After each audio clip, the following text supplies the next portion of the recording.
Rich celebrities who were once homeless. In order to get where they are today, many of the world's wealthiest and most successful people had to start out by roughing it. Some of these celebrities had to overcome addiction or financial difficulties while pursuing their dreams. Many have won Oscars, Grammys, and Emmys, as well as the respect and admiration of their peers and fans around the world as a result of their hard work and dedication. Number 8. Shania Twain.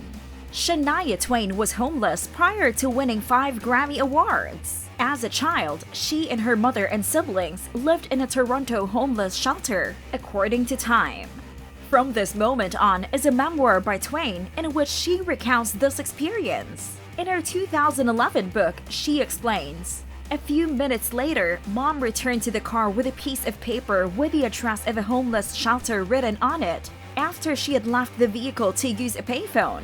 A series of large, open rooms was set up for us to sleep in that night, and it was hot and stuffy. Our beds were cot-style and lined the walls." Number 7. Dr. Phil, a popular talk show host. Dr. Phil's real name is Phil McGraw, and he was homeless as a child, according to Parade magazine. For the duration of his father's internship as an intern in a Kansas City psychologist, he lived in a car with him. McGraw went on to earn his own bachelor's, master's, and doctorate degrees in psychology before joining his father's practice in Texas. Oprah Winfrey had McGraw on her show in the 1990s.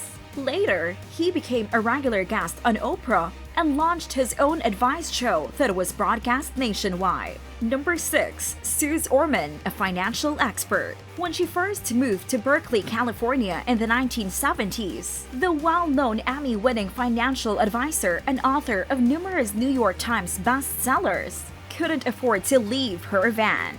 Orman and a friend worked cleaning trees for $3.50 an hour for 2 months and lived in Orman's van. She's now worth tens of millions of dollars.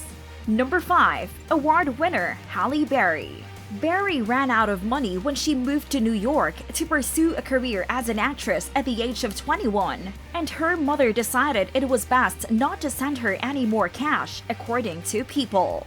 During this time, the actress stated that she was living in a homeless shelter. Berry said this in an interview with Reader's Digest.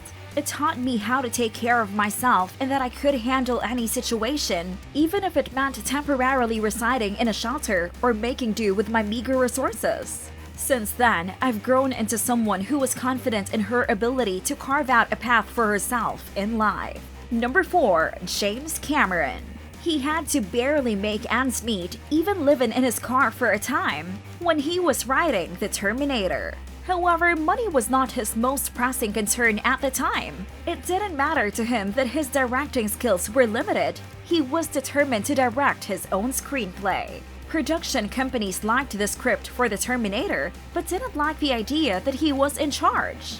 Gail Ann Hurd, a producer, bought the screenplay rights for $1 and named Cameron as the director of the film. The film went on to gross a total of $78 million worldwide after its initial release. Number 3. Comedian Jim Carrey. The comedian, according to the biography Jim Carrey, dropped out of high school and moved around Canada in a VW bus with his family. In the end, they moved into a tent on his older sister's lawn and parked their van in the driveway. When Carrey was a kid, he said he developed a sense of humor because of the financial hardships he faced. Number 2. Chris Pratt, star of Jurassic World. Parks and Recreation Andy Dwyer to action hero Owen Grady, Pratt made a name for himself with his transition. However, this isn't the actor's only major transformation. After accepting a one-way ticket to Maui, Hawaii, from a friend at the age of 19, Pratt built a makeshift home out of an infested van, which he called pretty awesome in an interview with the Independent newspaper. "For the most part, we lived off of alcohol and marijuana, working only 15 to 20 hours per week to cover necessities like gas, food, and fishing supplies. That was a charming time, as you know." After seeing Pratt working a shift at the Bubba Gump Shrimp Company in Maui, actress Rae Dawn Chong hired him for her directorial debut. Cursed Part 3, which she shot in the same year. His reaction was immediate. The moment she said she was taking me to LA, I knew. He recalls, "My life's purpose was crystal clear. This is what I'm going to do from now on." Number 1. Millionaire Chris Gardner. His autobiography, The Pursuit of Happiness and Start Where You Are, Life Lessons in Getting from Your Current Situation to Your Desired Situation, have both been New York Times bestsellers. Gardner and his young son were once homeless before he decided to tell his story to the world. When he started out, he didn't have any experience in finance or even a college degree. He was accepted into the Dean Witter Reynolds training program, but was unable to support himself and his family on the meager salary he received. As a motivational speaker and CEO of Gardner Rich LLC, with offices in New York, Chicago, and San Francisco, he has a worldwide presence. If you enjoyed viewing the show, we would appreciate it if you would consider subscribing to it by clicking the button labeled subscribe.